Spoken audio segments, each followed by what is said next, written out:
We may think we are doing our kids a favor by gutting this law, but we are not.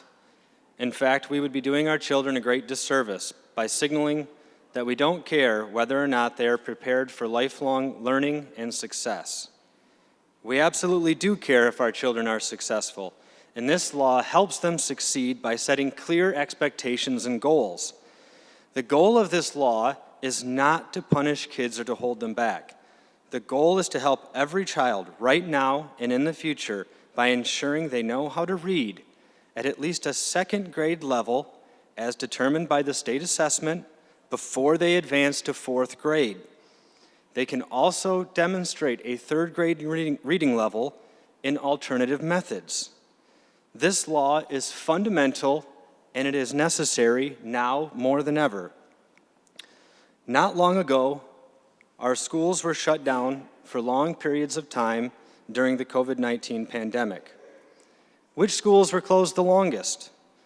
Which schools only reopened after the legislature tied funding to in-person instruction? By and large, it was the schools that have the greatest number of economically disadvantaged children. These children are about to be let down again. This law held adults accountable, which led kids to receiving extra attention if they needed it because they were falling behind. Kids are more likely to achieve and succeed when they are expected to achieve and succeed. Lowering expectations of our kids is not going to improve their reading scores. It is not going to close the gap in learning or achievement. It is not going to help lift future generations to the success we hope and pray they will achieve. If this bill is approved today, we are sending the wrong message to our students and to the entire state. George W. Bush said a few decades ago, and he warned about what he called the soft bigotry of low expectations.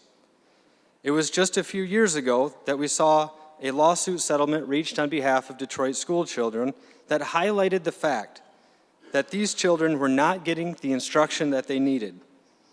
This law was put in place to address failures like this and prevent kids from falling through the cracks. I have seen this law bear good fruit in my own district, and I've seen school districts that have put tremendous financial and staff focus on helping kids that are behind.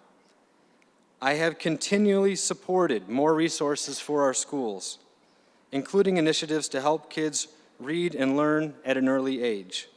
I support initiatives that will benefit kids who need the help the most so they can achieve and advance with their peers. But we must pair these initiatives with accountability, helping students find success born from these investments and their own hard work. This law already has common sense exemptions that allow grade promotion decisions to be made on a case-by-case basis when it's warranted. One of those exemptions allows superintendents to waive the standard if in their own discretion it's in the best interest of the child.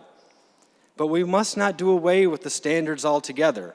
We must keep these common sense goals for reading and achievement in place because they are in the best interest of kids in our state. I urge my colleagues to vote no on Senate Bill 12. Thank you.